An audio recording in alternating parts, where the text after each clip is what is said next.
नमस्कार, स्वागत है आप सभी का रुचि ज्ञान Ganga audio book YouTube channel में। और आप सुन रहे हैं प्राचीन मंत्रों का विज्ञान, ऋषियों का ज्ञान पुस्तक, जिसके लेखक हैं ओम स्वामी जी।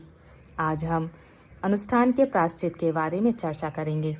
इस विषय पर हम अग्रसर हों। आप सभी से निवेदन है कि अगर आप मेरे यूट्यूब चैनल रुचि ज्ञान गंगा ऑडियो बुक पर अगर नए हैं या अभी तक रुचि ज्ञान गंगा ऑडियो बुक को सब्सक्राइब नहीं किया है तो प्लीज़ चैनल को सब्सक्राइब करें। मेरे ऑडियोज़ और वीडियोज़ को ज़रूर लाइक करें। इसके साथ ही आप ऑडियोज़ और वीडियोज़ को अपने दोस्तों और परिवारजनों के साथ ज़रूर शेयर करें। बेल आइकन दबाएं ताकि कोई भी ऑडियोज़ अपलोड होते ही आप तक इसकी सूचना सर्वप्रथम पहुंच सके। तो आइए, अनुष्ठान का प्रायश्चित क्या है, इस शीर्षक पर आगे बढ़ते हैं।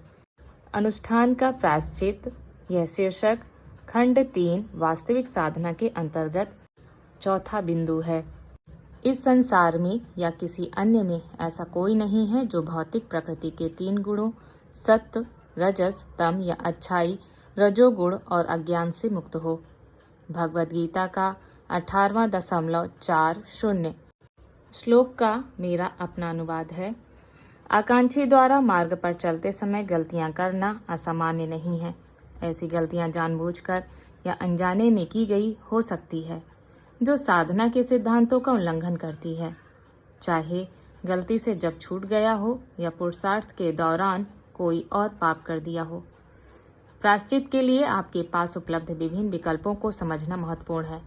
इस अध्याय में मैं आपके साथ अवांछनीय कृत्यों के प्रायश्चित के लिए निर्धारित शास्त्रों के आदेशों को साझा करता हूँ। धार्मिक पाठ में डूबे हुए रब्बी कगन, जिन्हें आमतौर पर चोफेचर्स जैम के नाम से जाना जाता है, एक ट्रेन में यात्रा कर रहे थे। उनके साथ बैठे 3 यहूदियों ने उन्हें उनके साथ ताश खेलने के लिए आमंत्रित किया क्योंकि उन्हें चौथे हाथ की आवश्यकता थी। रब्बी ने यह कहते हुए मना कर दिया कि उन्हें ताश खेलने की बजाय पढ़ना पसंद है। तीनों यात्री इस तथ्य से अनभिज्ञ थे कि जिस अजनबी से वे मिल रहे थे वह प्रसिद्ध चोफेट्स जैम स्वयं थे। उन्होंने 1-2 बार और अपनी किस्मत आजमाई और अंततः निराश होकर गुस्सा हो गए। उनमें से एक ने उनके चेहरे पर मुक्का मारा जबकि अन्य 2 ने खुशी मनाई। रब्बी ने अपने घाव को पोंछने के लिए अपना रुमाल पकड़ा, लेकिन खून की बूंदें पहले ही बहकर उनकी किताब पर गिर चुकी थी। कुछ घंटों बाद ट्रेन स्टेशन पर आई। साधु का स्वागत करने के लिए वहां बहुत से लोग जमा थे। वह घायल चेहरे के साथ ट्रेन से उतरा और भक्तों ने जानना चाहा कि उसे किसने चोट पहुंचाई। रब्बी ने सवाल को टाल दिया और चलता रहा।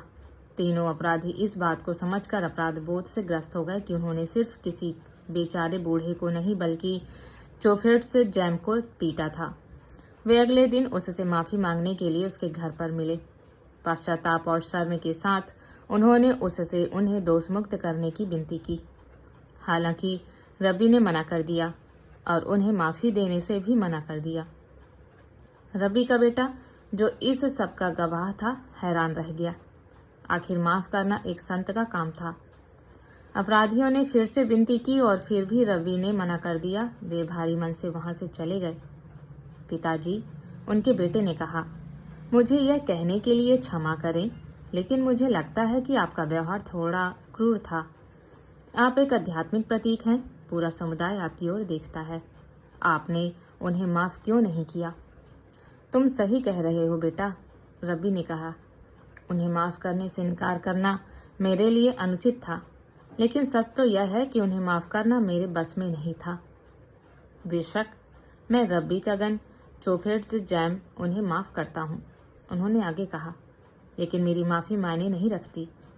जिस आदमी को उन्होंने पीटा था उसे वे एक साधारण विनम्र गरीब व्यक्ति समझ रहे थे, जिसका स्वागत करने के लिए कोई शुभ चिंतक नहीं था। वह पीड़ित था और केवल वही उन्हें माफी दे सकता है। उन्हें उस व्यक्ति को खोजने जाना चाहिए। मैं उन्हें उनके अपराध से मुक्त करने में असमर्थ हूँ। प्रायश्चित, पश्चाताप, प्रायश्चित या तपस्या के लिए संस्कृत शब्द प्रायश्चित है।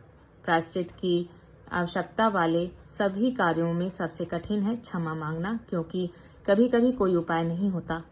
दूसरा व्यक्ति आपको क्षमा करना चाह सकता है, लेकिन कई बार ऐसा संभव नहीं होता। इसलिए इससे पहले कि मैं आपके साथ अपने अवांछनीय कार्यों के लिए प्रायश्चित करने की विभिन्न तरीकों को साझा करूं, मैंने सोचा कि आपको सबसे अच्छा उपाय बताना सबसे अच्छा होगा। यह है सचेतना।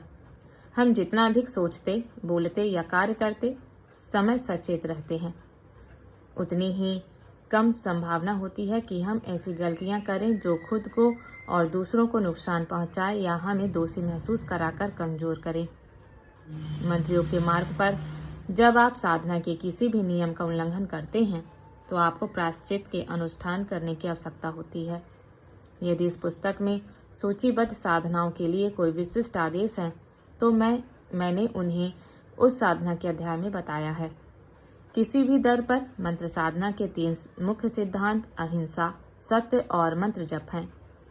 संसार में रहते हुए यह समझ में आता है कि आप हमेशा सच नहीं बोल पाएंगे।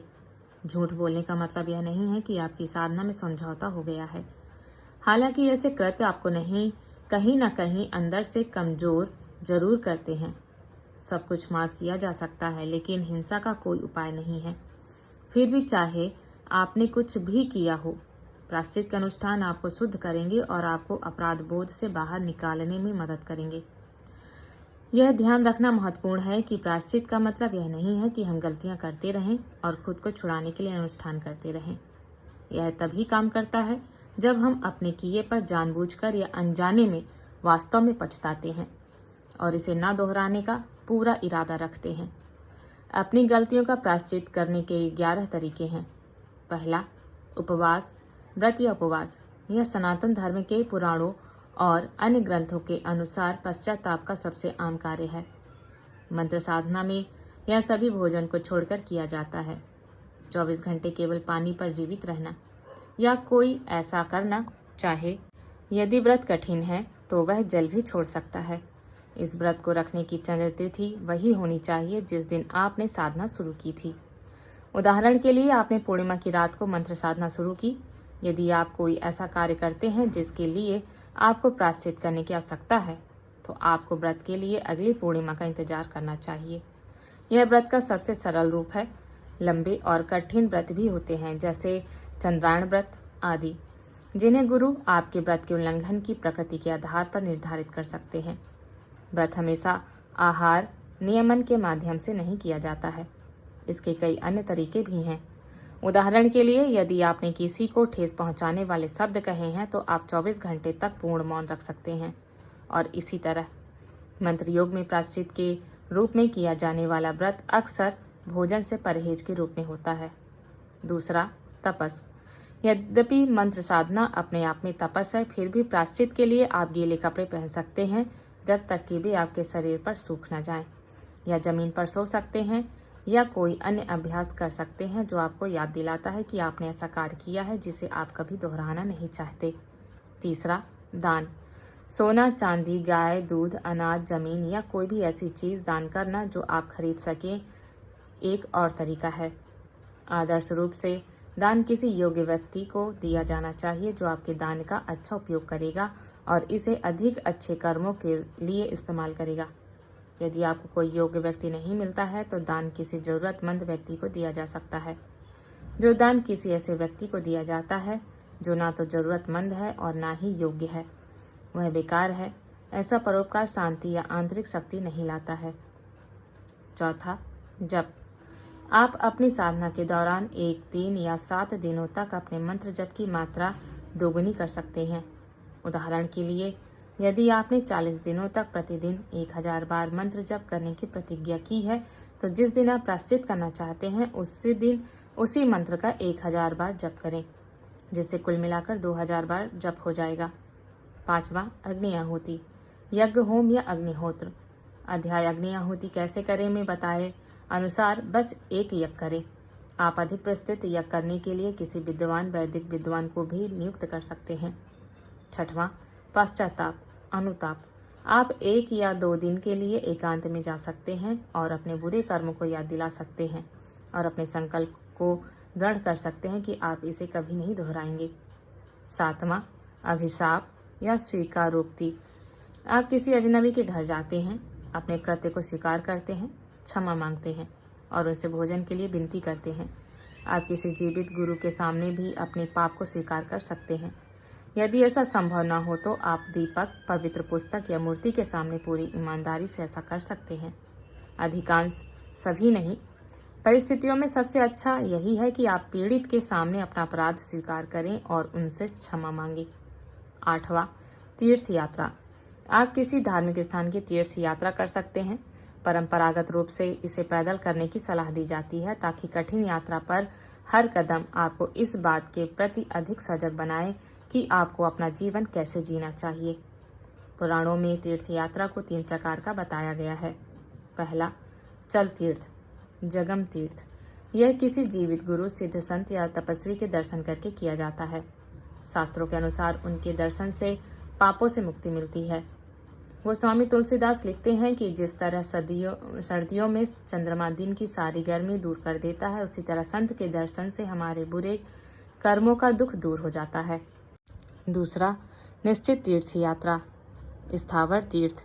यह काशी, बद्रीनाथ या आदि पवित्र स्थानों या दुनिया भर के कई पवित्र स्थानों में से किसी एक पर जाकर किया जाता है। तीसरा, मानसिक तीर्थ यात्रा, मानस तीर्थ। जब कोई अपने गुरु या किसी अन्य पवित्र स्थान पर जाने में असमर्थ होता है तो ऐसा कहा जाता है कि वह अपने मन में ही उस यात्रा को कर सकता है। आत्मशुद्धि भी एक मानसिक तीर्थ है। जब आप अहिंसा, सत्य, क्षमा और करुणा का अभ्यास करते हैं तो यह मानस तीर्थ के बराबर है।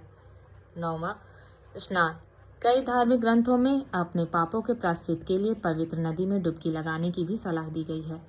10वां, गाय के उत्पादों, पंचगव्य का सेवन। पंचगव्य गाय के 5 उत्पादों को मिलाकर बनाया जाता है। ये हैं गाय का गोबर, मूत्र, घी, दूध और दही। इन्हें निम्न अनुपात में मिलाया जाता है: 20 यूनिट दही, 10 यूनिट दूध, 5 यूनिट घी, 2 यूनिट मूत्र, 1 यूनिट गोबर। प्रत्येक इकाई कोई भी माप इकाई है, चाहे वह 1 मिलीग्राम, ग्राम, औंस या कोई अन्य हो। पंचगव्य का सेवन प्रतीकात्मक है। मैंने इसे यहाँ इसलिए बताया है क्योंकि मैं आपके साथ सभी विधियाँ साझा करना चाहता था। हालांकि यह मेरा व्यक्तिगत विश्वास है कि गाय के गोबर के सेवन से संक्रमण या अन्य स्वास्थ्य समस्याएं हो सकती हैं, खासकर आज के समय में जब हमारा पेट बहुत संवेदनशील होता जा रहा है। 11वां, गुरु का वचन, गुरु वाक्य। अनेक धार्मिक ग्रंथों के अनुसार आपके गुरु द्वारा प्रायश्चित के लिए जो भी कार्य निर्धारित किया जाता है वह प्रायश्चित के अन्य सभी तरीकों से अधिक महत्वपूर्ण होता है। मैं यहाँ एक बात कहना चाहूँगा कि आज हमारी दुनिया हर तरह के गुरुओं से भरी पड़ी है, जिसमें से कई सच्चे गुरु नहीं हैं। कृपया किसी के हाथों में अपना भरोसा सौंपने से पहले सावधान रहें।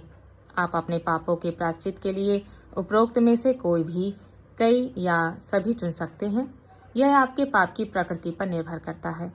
यदि यह एक बड़ा पाप महापातक या एक छोटा पाप अनुपातक है तो प्रायश्चित अधिक सचेत होने और अपने उन कार्यों पर चिंतन करने का एक अच्छा तरीका है जिन्हें टाला जा सकता था। आपको हमारी यह ऑडियो बुक कैसी लगी, कृपया कमेंट सेक्शन में कमेंट करके जरूर बताएं। क्या आप साधना करते हैं? और अगर आप साधना करते हैं तो आपके गुरु का नाम क्या है, उसे कमेंट सेक्शन में जरूर बताएं।